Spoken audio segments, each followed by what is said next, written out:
Welcome back. It's the Big Blue Banter, New York Giants football podcast. I'm Dan Schneider, joined as always by my co-host Nick Filato. And today we're here to break down Cam Ward's NFL draft profile, one I'm very, very excited to do. Quarterback out of Miami, somebody who I wrote up a full report on cbssports.com. You can find it by just typing in Cam Ward draft profile, cbssports.com. We'll reference that today. Nick's done a report on him as well. So we've done a lot of work on this player. What we will discuss today at this point, I think, Nick, it's fair to say, based on reports, is will the Giants trade up for Cam Ward? I think taking him at 3 is out of the question now. It's completely off the board. He will not last till pick 3. I earlier thought that might be the case, and they could luck box into just sitting at 3 and taking Ward, a dream come true. Again, I remain frustrated by the fact that they can't just draft Ward and keep all their capital at 1, but that's what happens when you beat the Colts. And as I said yesterday on Twitter, Nick, I will feel no remorse. I will feel no regret. And I will not feel any feeling of being a fake fan. When watching the Colts Giants in week 17, root for the Giants to miss that field goal or root for the Colts to make that field goal. And I'm okay now and open in saying it. Again, I want to make it clear. I can't believe I have to say this 100 times to explain it, but no, that doesn't mean I think the players should do anything differently. No, that doesn't mean I think the coaches should do anything differently. No, I don't believe that people playing for their lives should do anything differently. What I'm saying is, me as a fan, unrelated to that, I don't coach the team, I don't play for the team, I am hoping the outcome goes differently. I hope the Giants miss that field goal. And I'm not afraid to say it anymore. I used to try to fake it and be like, oh, yeah, I'm rooting for them at the time, but at the end of the game, I feel differently. No, when I watched that Colts game, dude, I was rooting against the Giants to win that game. And I'm okay to say it. And if it had happened the way that it went and they had lost that game, we would have the number 1 pick overall and we'd be drafting Cam Ward. So you know what, dude? And the same thing 2 years ago, we'd have Jaden Daniels or Drake May. So you know what, dude? I'm done with the fake. Oh, yeah, I root for him in the moment. No, I don't. I don't root for them in the moment during those seasons. I don't. Dan, you're out of the pragmatic closet. I love to hear that for you, bro. Enough. Yes. Get out of there, bro. Yeah, break free, my friend. Yeah, enough. I just had enough of it. The faking. Oh, yes. I hope they win in the moment. No, I don't hope they win in the fucking moment. I want the first pick. I want the quarterback, dude. But you know what? The Giants still have an opportunity to trade up for that quarterback.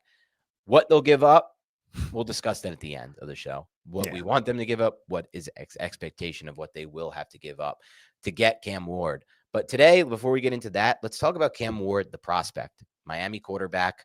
Here's the background for him. It's pretty incredible in my mind. No star recruit, a 0-star recruit, unrecruited out of high school, ended up going. And I said this in my draft profile. If he ends up being great, Nick, will he have like the Amon-Ra St. Brown, like naming all the quarterbacks who were recruited ahead of him? Like, you know, Amon-Ra St. Brown knows every receiver drafted him in that draft class. Yeah, I wonder. Ward will be talking forever, man. He'll be giving a damn sermon. He was a 0-star recruit and had to go to Incarnate Ward. Which is insane, man. That was his only scholarship offer out of high school, despite being pretty damn good at football and basketball. But I guess, wasn't the biggest frame and maybe not exactly, he didn't look the part. And that happens sometimes. But anyway, he ended up taking that offer, his only scholarship offer at Incarnate Ward, where he won the Southland Conference Offensive Player of the Year. Then he transferred to Washington State.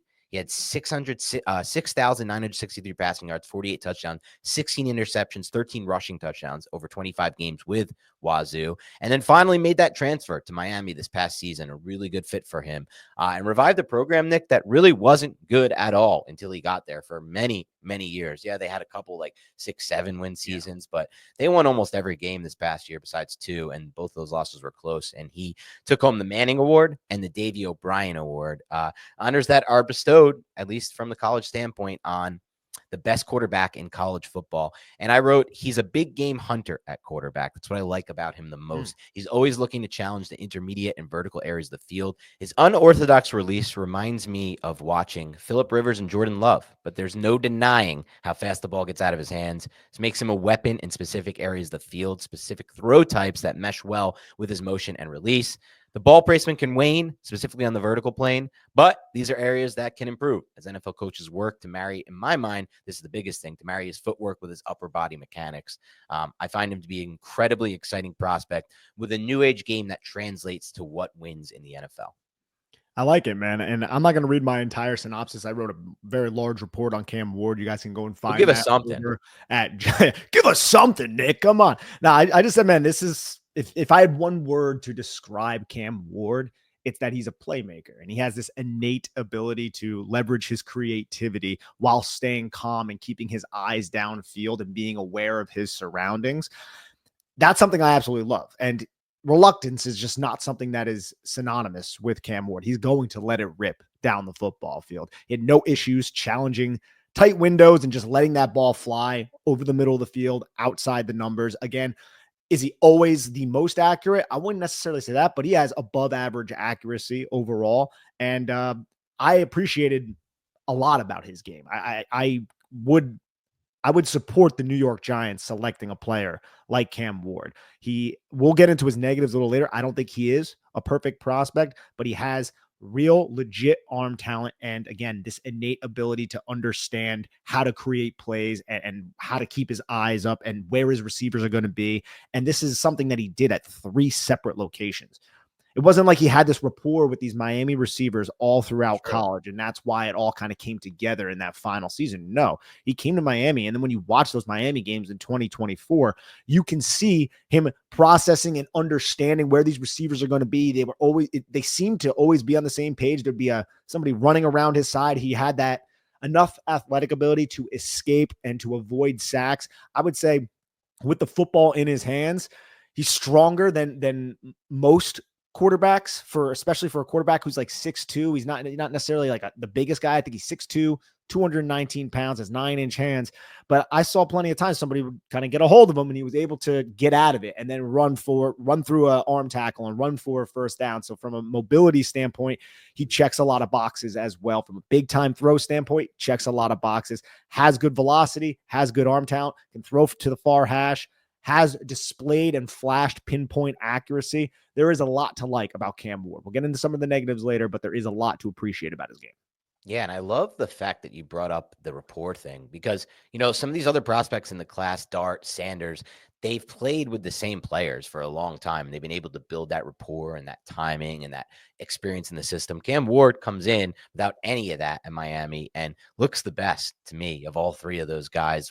As far as what you said, like being on the same page, understanding space, where the receiver is going to run into and throwing it into that space, which is really difficult to do when you don't work with these players as often as some of these other guys and you don't have the same reps in the system, but also more importantly with the receivers, because then you got to know where they want to go. We always hear like, oh, these quarterbacks, don't worry about them not throwing at the combine because they're working with receivers they never worked with. Let them throw at the pro day. Well, this is what Cam Ward was working with from game 1 at Miami, and he built it fast. Like they got on the same page really, really fast. That shows me a lot about him. And it kind of goes into one of the traits that I really like about Cam Ward, which is I believe from watching now, I have only seen a lot of tape of Ward. To this point, a lot of tape of Ward, Sanders, and Milroe.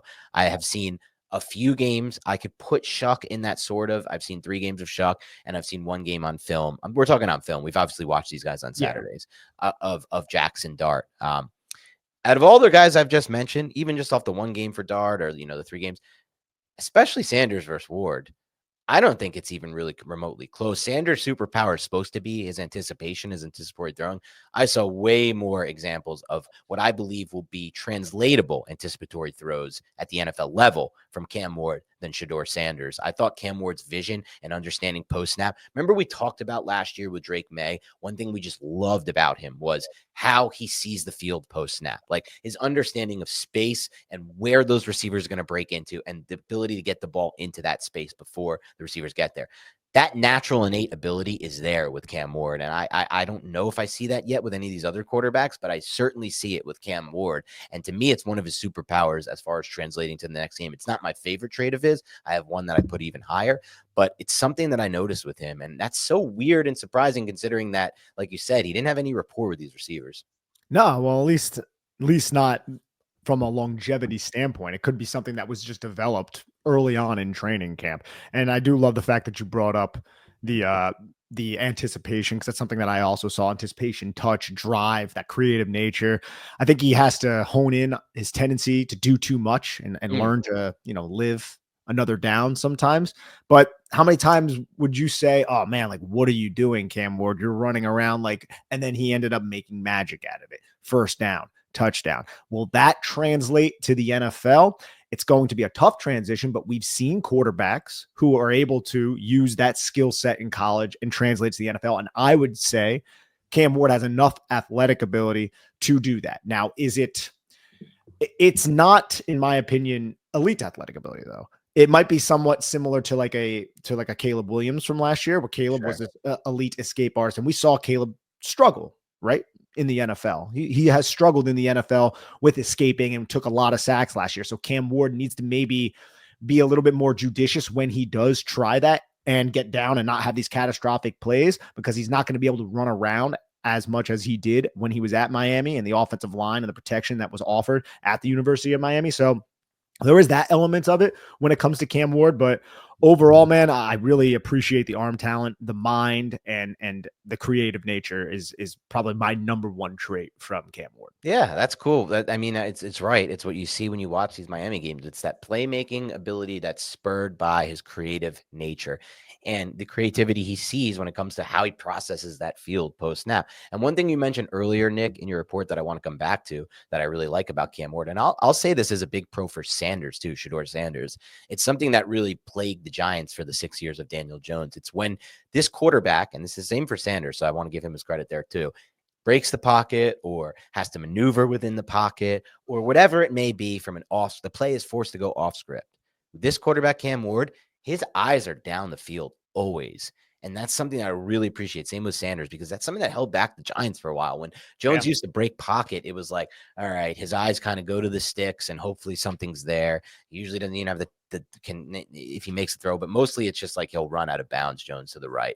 But like Ward is not doing that, man. He doesn't look like, it's so interesting. You know, these guys have rushing ability. Ward maybe more so than Sanders, though Sanders has some rushing ability, but they're not looking to turn those plays into runs. They're looking to turn those plays, especially Ward, man. He's looking to turn those plays into big opportunities with his arm. And there are so many times when you watch Miami, I know you know this because you just watch so much of it, so many times where he'll find a solution when you're watching from the angle of the on the all 22, not the field side. When you go and watch the, you know, the end zone angle and you're really just seeing Ward, he'll find something as he's moving around and scrambling or rolling right that you didn't even know was going to be there. And it's a completion to the receiver and it moves the chains, or sometimes goes even more. And that's something that will translate to the NFL level. You see it with Mahomes. You see it with all of those types of quarterbacks. Yeah, and we're not suggesting that Cam Ward is Mahomes, I'm but certainly it not. yeah, it's more so he changes his arm slot, he changes how he throws, he can throw off platform, and when he's rolling to one side, he has the awareness to understand that there are backside receivers coming across the field, and he looks for those backside receivers if the front side receivers are not available, and he can roll opposite the direction that he throws and twist his body and then set his feet very quickly. He's pretty swift and smooth in that manner to get that base underneath him, but he doesn't necessarily need to either because he can throw off platform. Yeah, his off-platform throws and the ability to change his arm slots and arm angles really makes him an exciting prospect. To me, it comes in even more so in the red zone, where I think that is to me, that's his superpower, what he's going to offer an NFL team in the red zone, because his touch, the ability to change arm slots, his accuracy in the red zone, that to me, and when I said earlier, like, you know, that unorthodox release reminded me some ways of Phillip Rivers. That's what really Rivers shine. When you looked at Rivers in the red zone, that's where he was finding so many solutions throughout his career, because of that ability to change that arm slot and throw from different arm angles, and then put the ball, like when there's very little space between the back of the end zone end zone and then the pylon, and then really where that defender is and where the receiver is. Yeah. It's that ability to get it over, but have it not sail too high where it goes out of the end It's a zone. drop in the bucket type of throw. Yeah. And It's those tough. are tough in the red zone, really tough to make, but he makes those throws and he makes them way more consistently, not just from this class, from a lot of the classes that I've watched. Yeah, he does. He absolutely does. Shador has one excellent throw. Like, I'm trying to remember Shador which has some one of it those too, is. by the way, in the Yeah, red zone. I Shador think that's one of certainly. his best things, his red zone throw accuracy. Another thing about Ward, though, that I appreciate, we talked about his rushing. Look, he's an intelligent rusher. This isn't somebody who, like, have you, like, remember our criticism of Jaden Daniels last year? It was, dude, this guy just takes insane hits. If he does that in the NFL, like, he's not going to stay healthy. And I feel like he really, he didn't listen to us, but he took the notice and did not take these crazy hits at the NFL level, because if he did, it would have been Correct. terrible for him. Cam Ward is intelligent. He will get down. He will take hits if it's by the sticks. Like, I feel like he understands how to run. Like this isn't Lamar Jackson out there, but he understands when to and how to run. And I think that's an asset in and of itself. If you're not going to be taking these big hits, putting yourself into these vulnerable positions. So that's another aspect of his game that I think showcases why he's a smart player. Not just the pre to post snaps, not just the post snap. Okay, the play is broken down. I'm playing out of structure, which he does very well. And we'll get into a little bit of that a little bit later. Maybe he plays out of structure very well, and then he's able to slow everything down. Right, this guy has really fast play speed because he's able to slow everything down and stay calm and stay poised and get his feet underneath him when he needs to, and locate the open receiver and manipulate defenders with his eyes based on the coverage. He's able to do all of those things. That's all very important. And again, I think the intelligent rushing is just another check in the box of Cam Ward's football IQ. And all of those things you mentioned and are very valuable in those like small sample size of opportunities you're going to get as an NFL quarterback outside of structure. And it's like very exciting to watch. It's obviously, it's made Mahomes an exciting player, Josh Allen, plenty of players. But what I really appreciate about him is he really, and I think you said it best, has this innate understanding pre to post snap to win within the pocket. I watch him throughout his tape, understanding coverages pre to post snap and just standing in the pocket and coming backside or coming to the side or understanding like, okay, I'm going to have this whole shot early. Let me throw the ball out there into that space and let the receiver run into it. And so it's the wins from within the pocket that have me more excited about him long term. Yes, I love just like you or anyone else, I love the out of structure stuff too. And it makes him kind of maybe a differentiator at the NFL level. But we all know, dude, like if you don't hit the layups in the NFL and if you don't win from the pocket, you have no chance to be good ever. Quite frankly. Absolutely. You need to be able to hit those. And again, like this is just somebody, like the way I termed it is he just has very good overall arm talent, right? Mm-hmm. Like when you look at his arm talent, and I think you've done a great job breaking down what arm talent actually is over the years. It's not just arm strength. It's not just velocity. It's not just accuracy. It's all encompassing. It's touch. It's pacing on the football. It's being able to exercise timing and anticipation. And Cam Ward, he does all that well. He does. Like, again, is he perfect with pinpoint accuracy every single time? No, but he's pretty consistently accurate, man. And that could be from the far hash, putting it to the outside shoulder on these comeback routes, well timed. So that's like step one if you want a quarterback who can reach his potential and his ceiling. If he has that, I'm uncertain of some of these other quarterbacks in the draft class. I haven't watched them quite yet, but I know Cam Ward has that with all the other aspects of his game that we've talked about. That's just kind of like a cherry on top, because you don't need excellent arm talent to be a good quarterback in the NFL, but having that is a foundation that every quarterback would desire to possess. Yeah, and the only way to get it to be a great quarterback in the NFL, if you don't have it, is by being unbelievable with your mind. And in my mind, having a big frame too. You have to be able to see over the offensive line and win everything from the pocket which fast. Ward does not really have. Well, we'll get into some of the negatives. There are a bunch of negatives. That being one, his frame is certainly one of them. But I do think, like I started by saying, I don't believe, I said this a few months ago and people were really angry at this. I put on Twitter, I don't believe he has elite arm talent, which I stand by, because to me, I was defining it as Josh Allen, Patrick Mahomes. Like that's elite Justin Herbert. That's elite arm talent. But I think it's that next tier. Well, it's I very really good. do. That's why when the way I phrased it was very good. Yes. Very good is the step in the way I break it down. Like I don't use those descriptive words, those adjectives flippantly. Like very good is the step underneath excellent for me. And then excellent is the step underneath rare or elite. And you don't really hear me use those words too often on the podcast if you're a listener. Now, when we do Justin Hunter's or Travis Hunter, see, I did it again. You're going to hear rare and elite a lot, because I really do think he is a rare and elite prospect with rare athletic ability. Agreed. And I'm doing that based on the NFL. But with Cam Ward, I would say it's very good, which is very good still. Yeah, right. And I think with that said, like, again, I haven't seen all the tape of all these guys, but personally, I've always been true on this. I don't think you need to see tape to understand arm talent. I think you go watch that on broadcast and understand. You need to see tape to understand how they process defenses, how they play on time, how they work in a lot of other ways that are important. But as far as this class goes, I don't think anyone comes even remotely close to Cam Ward from an arm talent standpoint. I mean, Milroe would be the closest thing to me, but it's not even close. Milroe has arm strength and arm talent because he does make touch throws. What about Shuck? I haven't Shuck seen him it yet. would be probably it would be like Milrow and Shuck after Ward for me, but not at that Ward level because of what you said, dude. It's the it's the pacing on the ball that Ward has. It's the consistency of the arm talent. It's those throws in the red zone. It's the throws in the intermediate level, the layering of the football. Like no one does it quite like Ward in this specific class, in my mind. And again, not Allen or Mahomes for me, but it's that next tier down, like you broke down really well.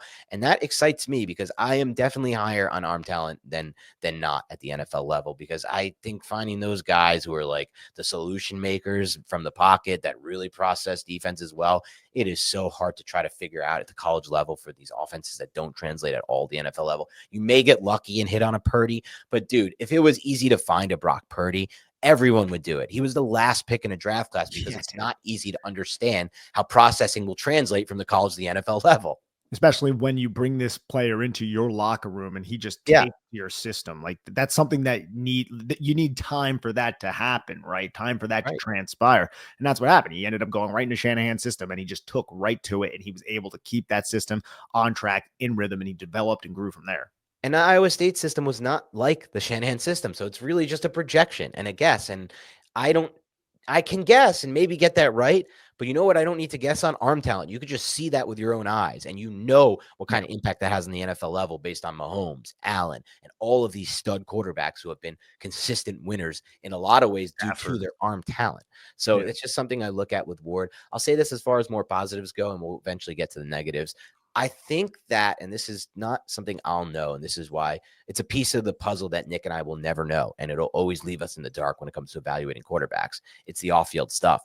But I think that he will be a really good leader and fit for any team that drafts him. And I think that the proof in that is what he did for that Miami program. That Miami program was not anything before he got there, as I mentioned earlier. The Wazoo program, they didn't win that much with Cam, but they were really down before him. And he came in there and gave them hope and gave them a chance. They made some big upset wins during his time there.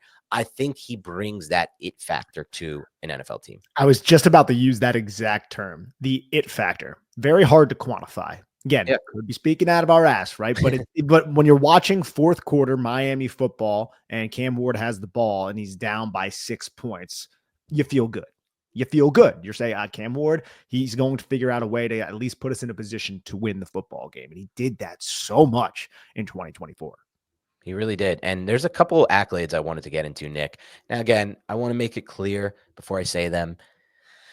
I don't love putting too much weight on stats at the college level because, I mean, all you have to do is look through the college record books to see why that doesn't matter. I mean, the kids from Hawaii that used to light it up, Colt Brennan, and there was like 4 of them that would put up like 80 touchdown passes a year. I mean, like it is what it is. The college game is very different. There's a lot of NFL, there's a lot of teams in college, and the schemes are very different, both offense and defense. But I mean, Cam Ward, one thing he is able to do is something that has escaped the Giants for years now, 6 years counting, maybe even 7. No, 7 years, 2016, 2017, 8 years, 2015, they finally did it. So since 2015, the Giants, as a football team, have not been able to throw touchdown passes, Nick. They've been among the worst in the NFL. It's a true fact. I know. 16, 17, 18, 19, 20, 21, 22, 23, 24. We've had to watch 9 straight years of not being able to throw a football into the end zone or have a receiver led into space where he can run into the end zone for a touchdown pass. Something that's very important. Now, Cam Ward, he throws touchdown passes. He's the career record holder for the most combined FCS and FBS touchdown passes with 158. Last year at Miami, he led college football with 39 touchdown passes, a Miami record. 39 touchdowns is a lot of touchdown throws, and you watch the tape and you see a lot of these are on Ward. Yes, some are the receivers, but a lot of these are on Ward, either leading that receiver into space or just throwing the football like we talked about in that red zone area where he just puts perfect touch and placement on it, and it drops right in that bucket for a passing touchdown. That's something that I thought I wanted to bring up just because it's something that's kind of eluded the Giants for a while. Yes, it has. I mean, you can almost count on like 2 hands how many touchdown passes the Giants have had when it comes to just like not Darius Slayton breaking a tackle and taking it to the house, or Saquon Barkley doing that. Like actual, I'm going to catch it in the end zone and it's a touchdown because the quarterback processed something and got the football where it needed to be. Right. That has not happened frequently, especially from like beyond the 15-yard line. Cam Ward would significantly upgrade that. Like I even feel stupid saying that. Of course he would. It's been so bad recently. Yeah, and even those last couple of Eli Manning years, we didn't have a lot of passing touchdowns. But I'll run through really quick some strengths of mine. Some will be repeats, but I just want to mention them again, and you can go through that as well if you want. And then we're going to get to some concerns and some weaknesses, and then a bottom line throughout all of this. But I have defining trait for me when it comes to how I project Ward's game to the NFL is the ability to change touch, trajectory, and pace in the red zone. He can drop it to the bucket, even to the field side. He has a seamless ability to change the tempo on his throws. Not everything is the same speed and trajectory. This becomes very important at the NFL level due to the speed and length of defenses. He can challenge those tight windows. Excellent improvisational skills multiple times throughout any all-22 cut up. You watch of Ward, you'll see the play side route combo foiled by the defense coordinator, and Ward still finds a solution on the other side of the field. Ward works through progressions and will not be forced to transition to a predominantly half-field read offense in year one. That's important to me. He's creative with his eyes when he breaks the pocket. This is a big one.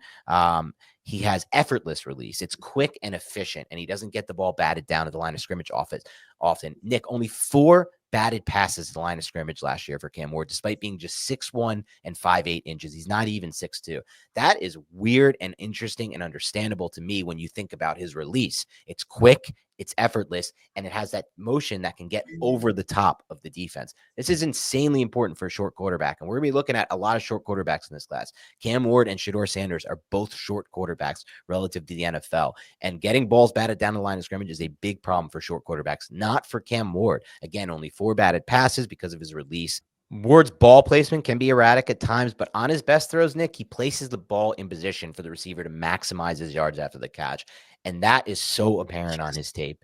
And he can make all the throws, all 3 levels of the field. Velocity is not an issue for Ward, including when he's forced to throw off platform. So one thing for me with Ward that I really appreciate, he doesn't need to have that balanced base to get the ball to his intended target. Some of these quarterbacks I've been watching on tape need to be from that throwing from that balanced base. And some of these quarterbacks, when I watch them and they're forced off that platform, they'll try to make a throw to a certain spot, Nick, typically outside the numbers, and the ball will land short more than you want to see it land short. That's not an issue for Cam Ward, but that's a big issue for me for a pro quarterback prospect. If that happens on your tape, I worry. You need to have that ability to have that natural arm talent to throw, even when you're not throwing from a balanced base. He already shows a lot of signs of anticipatory throwing, I wrote, and they can translate to the next level, specifically against zone coverage. So those are all my strengths as a recap. Excellent. My strengths, it would take way too long. I encourage people to go over to Giants country and read the report. I will go through the weaknesses when we get there, though. Well, let's get there now, because I have a bunch written here that I want to hear your thoughts on now.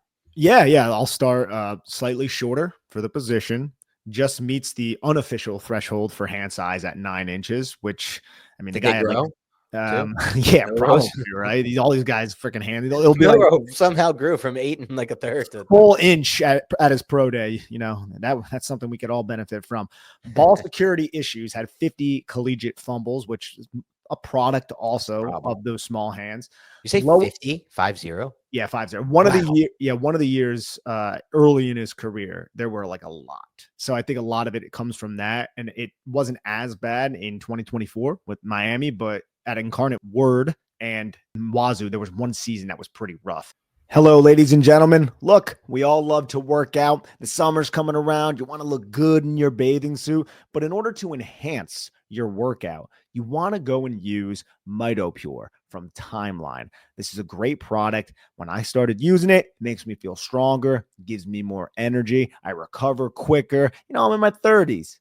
I still have the energy to work out. And if you want that energy, you really should give Timeline's MitoPure a shot and work it into your routine. This, the great year of 2025, is your year to be the best, most energized, most revitalized you. MitoPure promotes cellular renewal and mitochondrial health to address common signs of aging at the root. MitoPure is the research-backed innovation that unlocks your fullest potential. Timeline is offering 10% off your order of MitoPure right now. So go to timeline.com/banter. It's timeline.com/banter. That's Timeline.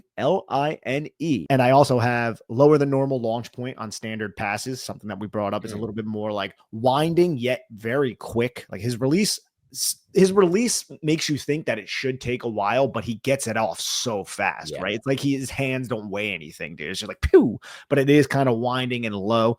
Unconventional and varied footwork on drop back. Look, I'm not going to act like I am an expert when it comes to quarterback footwork, but he drifts sometimes. I watch Shadur Sanders and I see Sanders' footwork, and I'm like, that footwork seems much more dialed in and much more specific than Cam Ward, but I don't know how much of a stock I want to put into that being a negative for him. So it's just something that I wanted to take note of, especially since he also operated basically entirely out of shotgun through his entire career in college, going back to Incarnate Ward and also at Wazoo, something that I think we must take into account.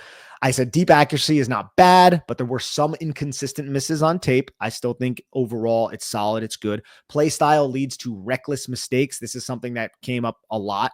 Like he will just try to do too much. It's not always a good thing when you try to do too much, throwing across your body and just these precarious throws that you're like, bro, what are you doing? Like you just need to, sometimes I think he could benefit if he had a more attuned risk reward assessment mindset. That's so easy for me to say sitting in this chair, right? Like this guy's like processing a lot. Again, I think his play speed, I think he slows the game down, but there are times where he will try to throw across his body and it's a catastrophic mistake. Drifts in the pocket too much. I said that. I think that could be something that bites him in the rear end in the NFL. Smaller hands could exacerbate the fumbling, operated mostly shotgun system. And then he received some criticism from fans and commentators for opting out of the second half of the bowl game against Iowa State. I don't necessarily, and the Cyclones ended up winning that game 42-41. I don't look at that like, but like, I think again, it's something to at least put down on paper and say, hey, some people feel this way. You can make your own judgment. Yeah, that's fair. But on the final point, thought you broke those down really nicely. I'll start with my concerns. I'll start with one you mentioned early, slightly shorter. I actually think he's very short for an NFL quarterback. 6'1" and 5'8" is very, very short. I wrote this report before the combine. Okay. So he used to be listed at like 6'3" in Miami, had him at a fake 6'3. Yeah. Yeah, it was one of those fake ones. Yeah. The fake 6'3". Now I'll say this. We talked about this a lot last year, Nick. He has that. I was hesitating to say this because I know I'm going to get a joke from you and just the eyes, but he has the thick frame that you want for a quarterback, like that Kyler Murray thick frame versus the Jaden Daniels like skinny legs thing. So that should be, that part of his frame is ideal, but 6'1" and 5'8" is just not ideal for an NFL quarterback with every offensive lineman 6'5" or bigger. So it just is what it is. It doesn't bother him though out of the gun, and he sees the field well post snap. So I'm just not going to use that against him. I'd be more worried, Nick, about a 6'3" skinny dude who has no thick frame on the lower half than this, because I've already been seen and it's been proven to me that this hasn't hindered him yet. Again, just 4 batted passes at the line of scrimmage due to that release that really works to his benefit. You mentioned the footwork and the drifting. I think it's pretty obvious, like you said, when you watch Shador and him back to back, that Shador's been coached up his whole life and he has that like coach's footwork. That is valuable. I think people overrate it like you do, though, dude, because I heard that the drifting thing used against Drake May a lot last year. And I've heard it used against a lot of quarterbacks. And ultimately, it seems like something that can be fixed at the NFL level more so than a lot of these other things. Yeah, it's just it's a note that you take. Yeah, it's a note you have to take and something. And I'll say this. The footwork, I said this earlier, like he needs to do a better job of marrying the upper body and lower body mechanics. It doesn't seem to impact him.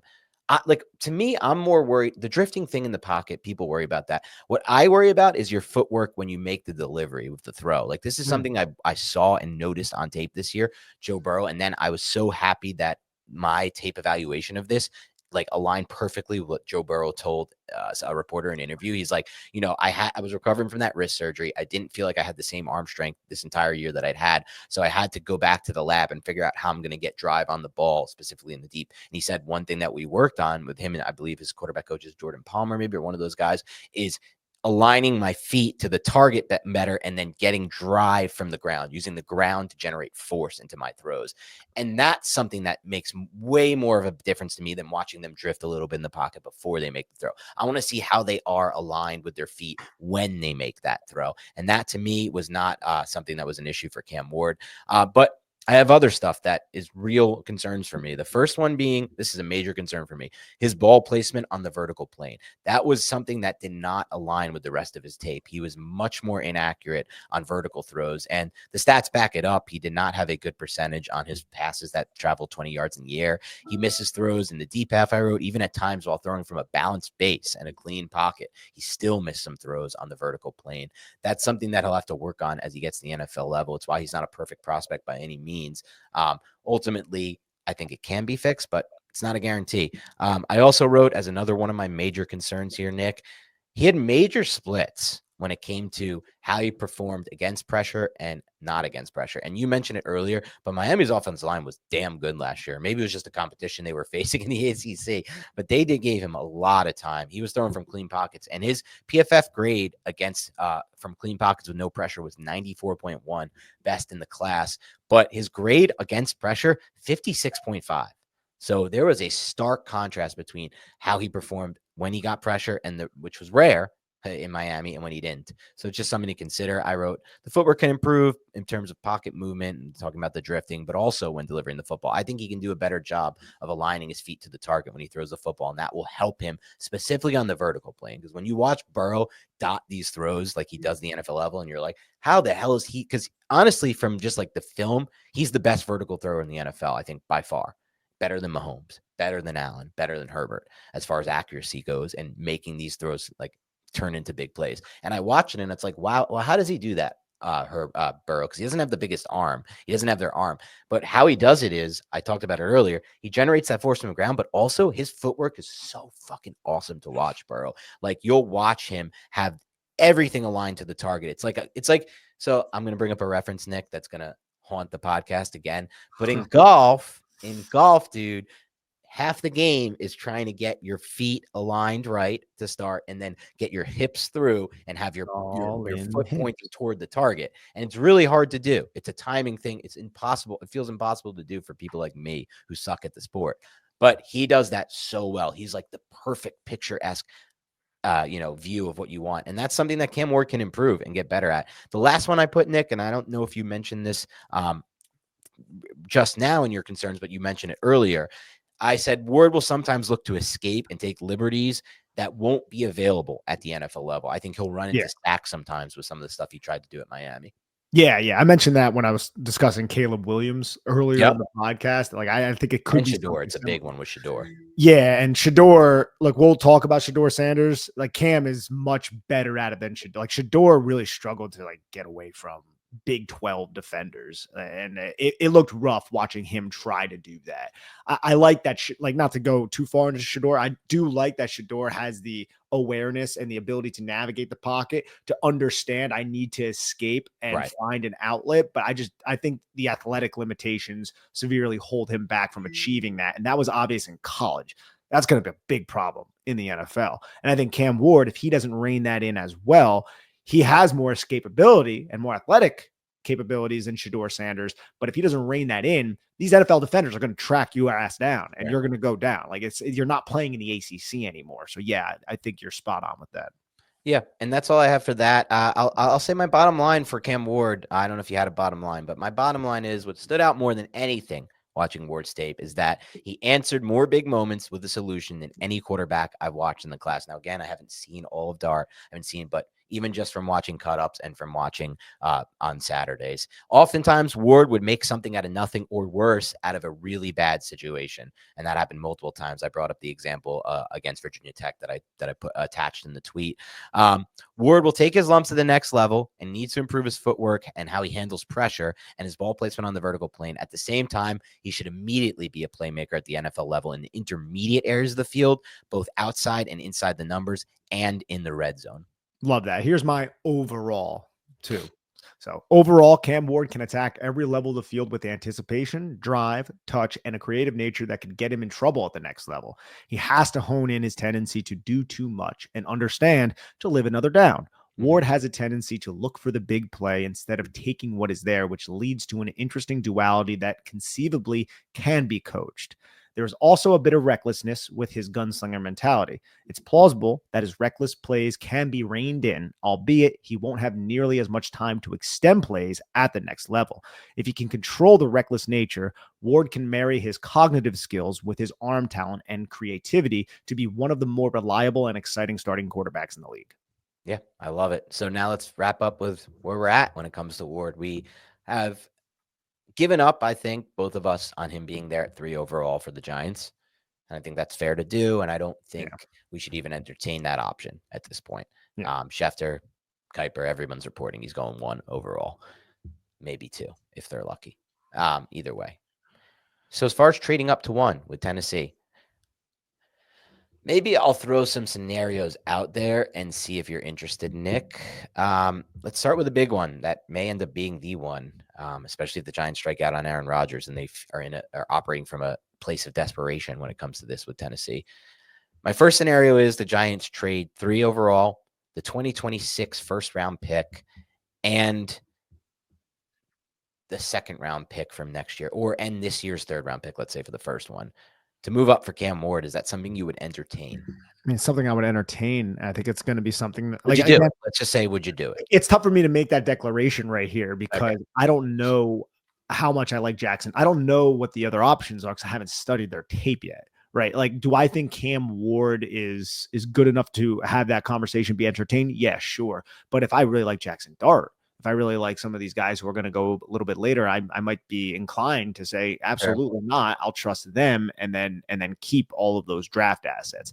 But to make this an easier exercise, should that be entertained? I do think it should be entertained because to me, Cam Ward does offer all the things we've talked about this entire podcast.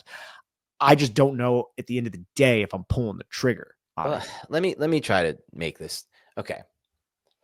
Let's say you don't really see a top 5 or top 10 ceiling for anyone in this class except for Cam Ward. All right. We're making an assumption. You haven't watched the tape yet. Gotcha. And I mean top 5, 10 NFL ceiling. Yeah, I gotcha. So let me start by saying this. Do you see that as a possibility for Cam Ward? Top 10, yes. Top 5, it's tough, man. There's a lot of very, very good quarterbacks. I think that's fair. There's too many elite type guys. But I think top 10 is well within possibility, and you can win with that if you build around that.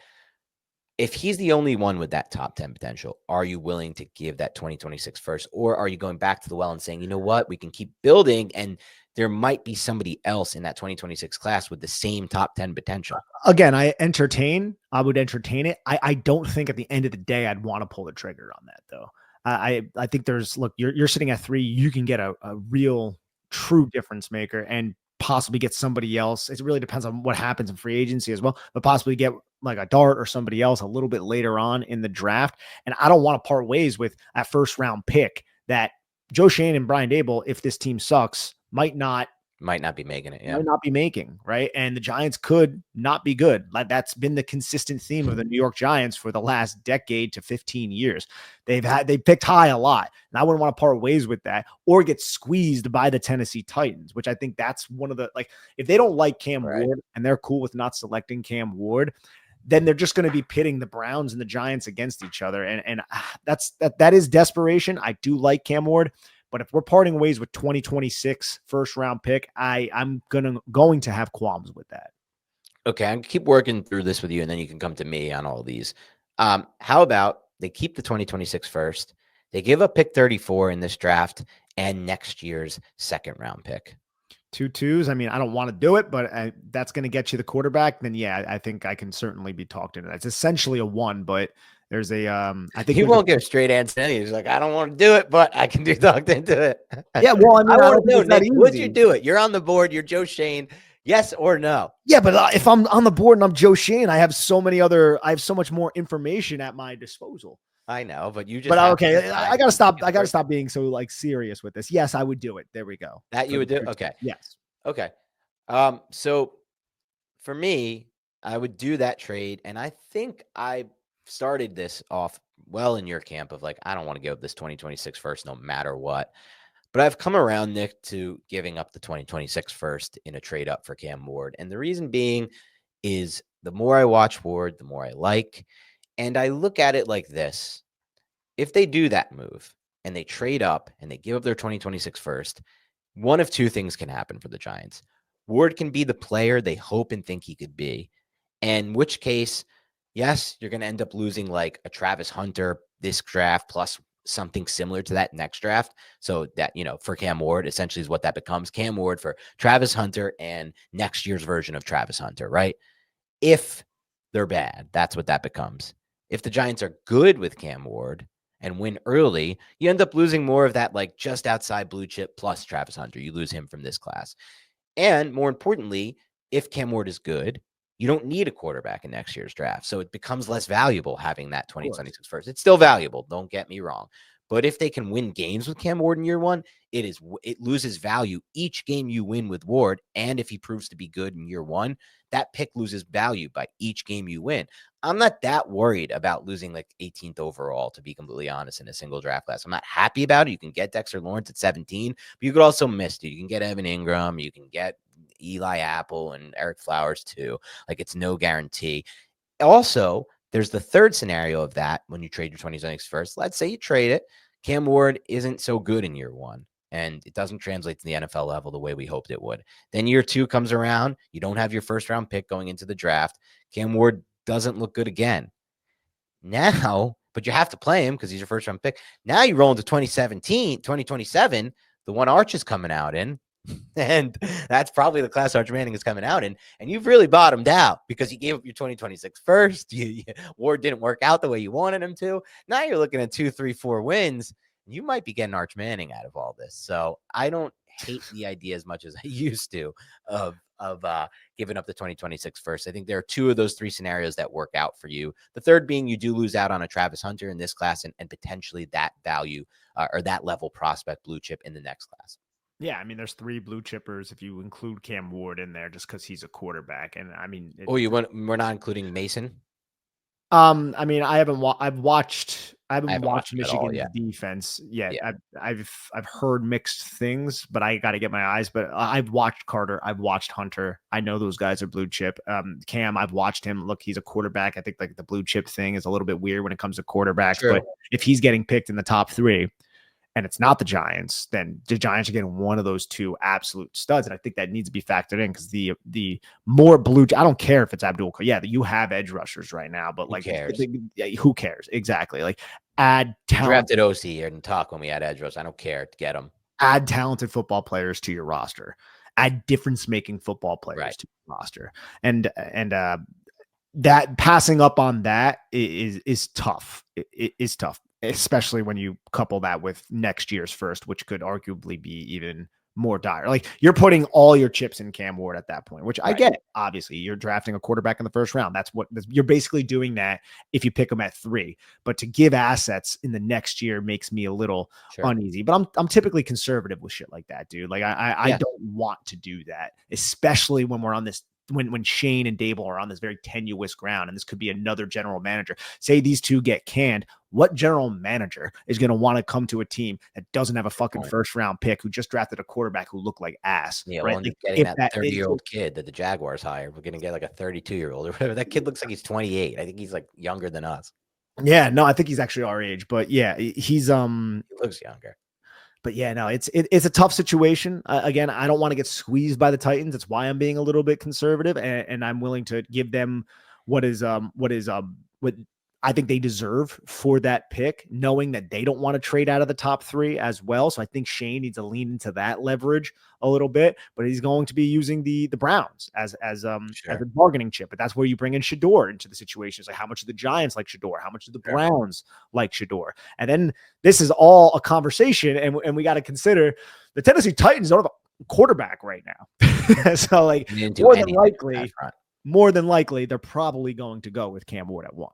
I feel like that's the case as well. I think it's almost written, but I hope I'm wrong on that. I hope the Giants have an opportunity because I am myself open to trading all that capital to get Ward. So let's go back to this seemingly old argument on Twitter, even though it's only been a couple months. Where would Cam Ward slide into last year's quarterback draft class? Oh, I have him as quarterback 4 in last. 4? Yeah, I think I'm there with you. At first, I thought it would be JJ after I was like a game into Ward. I like his style better than JJ's. I did like JJ though. I did like JJ. Me too, Yeah, to some so extent. I think I would have Ward 4 though as I well. think JJ is the guy you take if you believe more so in like the development and like the like I see what you can get out of JJ if you can hone in what his tools are. But Yeah. Ward's already there in a lot of ways, in my opinion. And I thought Ward saw the field a lot better than JJ saw the field.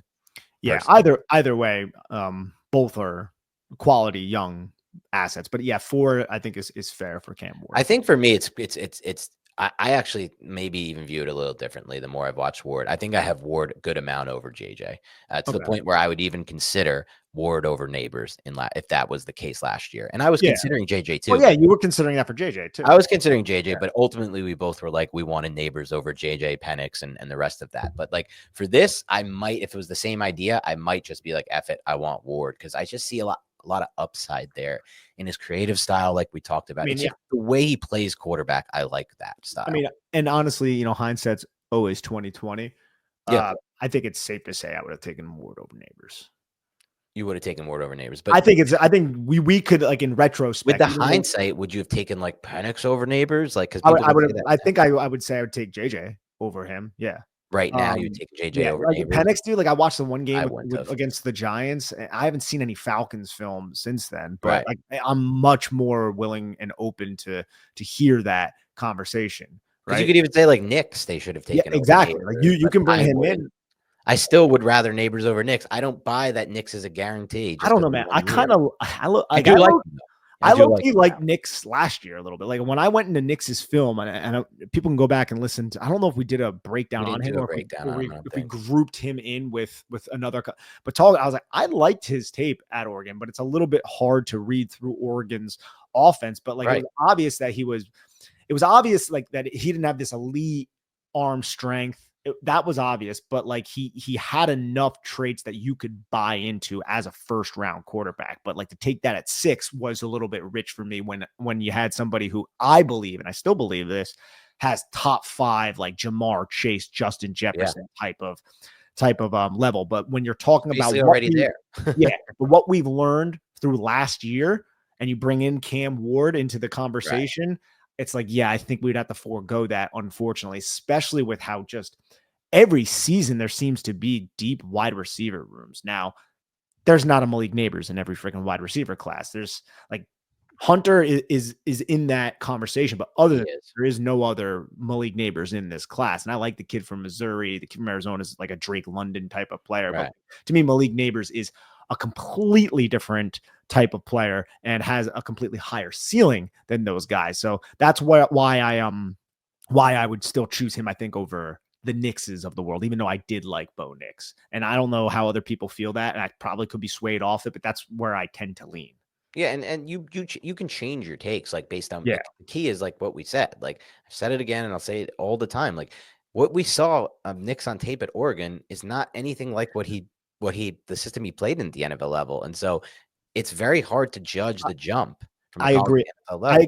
I think the better way to actually analyze this, instead of trying to put ourselves back into our 2024 mindset of how we were viewing it, is if in whatever realm you could trade Malik Neighbors for Bo Nix right now, would you? Like, well, that's what I was saying before. Yeah. And I don't think I would, because although I've changed my opinion on Nix greatly, and not that I had a bad opinion of him, I had an opinion based on limited information. He translated much better to the NFL. I also don't know how much of that will be changed after year 1 when they get tape on him, because he didn't really throw well in the vertical plane. He had highlight throws, the big throw to Mims on Monday Night Football, where it's like, wow, that's a flash of it. But there are also a lot of misses in that regard on the vertical plane, and the overall stats show that. And I I want to know how the defenses adjust to him before I just straight up say it, because how many quarterbacks in the NFL had good rookie year and then got adjusted to when teams Of got course. tape on them? It happens across the board, except with the exception of the super studs. It even happened to somebody like CJ Stroud, who's a way above the level of what we expected. We didn't expect that to happen to a player like him. It happened to him. It could happen to almost anyone besides, like, Mahomes and the real ones like Burrow, Herbert, like that level of it that don't regress at all in year two.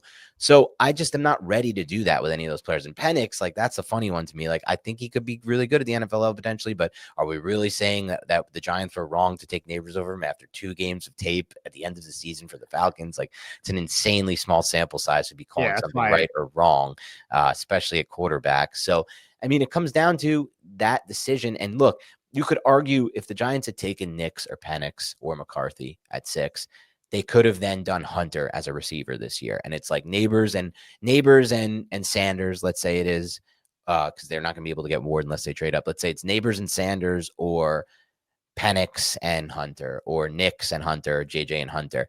And that's when it becomes a more interesting conversation. If you subscribe to the idea that you have to go quarterback one of these 2 years. I am a big quarterback guy, Nick, and I still don't subscribe that. It's not that I don't subscribe that you have to go quarterback. I don't know necessarily that I'm going to end this process, Nick, thinking that there's a big difference between Sanders at 3 and Dart at 34, or Sanders at 3 and Milrow at 34, or Sanders at 3 and Shuck at 68, or whatever it that comes third down to pick a is. value conversation. Right. And Yeah. I'm not as sold that you have to take the guy at 3 because he's next ranked quarterback. Like, and that there's this massive drop off between him and then, like, to me, the biggest drop off in this classic quarterback comes from Ward to the next guy, not Sanders or whoever ends up being that QB2 to the QB3. I think it starts to become a muddled pack after Ward. I'm so excited to watch Jackson Dart and Jalen Milrow and all Tyler Shuck. I am so watching excited. Milrow now, and he is not as bad as people suggest he is as a thrower. And this is so I haven't seen it, but I'll say this: I've been around this draft game for a little while now, and I've seen people who start their draft off season off negatively. That tends to carry on. Yeah. And Milrow had a really bad season. That Michigan game, it killed him. And the Michigan game too. But that bled into the Senior Bowl week, and he was inaccurate all throughout the Senior Bowl week. Right. And didn't adjust well. And then all I heard from people who had boots on deck was, Milrow's a disappointment. He was getting talked about in the first round, and then the next thing you know, you don't hear about it really that much at all anymore. People are talking, day 2, but like, I don't know how these teams are feeling. And if his tape is as good as you're suggesting from the tape that you have seen, not as good as I'm suggesting, just not nearly the but that's the point, because the perception of Jalen Milrow is that he's not that great and he can't throw and he's inaccurate. And then you watch tape, you're like, oh, that's not that bad. It's more like that was similar to like what I felt about Bo Nix last year, because I heard a lot of negativity about Bo Nix, and I'm like, I didn't think it was that bad. Would I take him at 6? No, not particularly, but I didn't think it was that bad. So I'm imagining, man, teams, they're dialed in, like they have their mindset. Like Milrow, there's a lot of tantalizing physical gifts with Jalen Milrow. So I'm excited to get in his. He I'm may probably going to do Dart next, though. I would say Cam Ward's creativity and the things we broke down today are a defining elite trait. I think that could probably be debated, though, as far as the NFL level. I'm saying, yeah, of course. But let's say we give that to him, or let's say we don't. Outside of him, the only quarterback in this class with a trait that's elite at the NFL level is Jalen Milrow and his rushing ability. It is as good, if not better, than Lamar. Lamar may have been a little bit more elusive, but Milrow is way more acceleration. Milrow's, he's like 225, isn't he?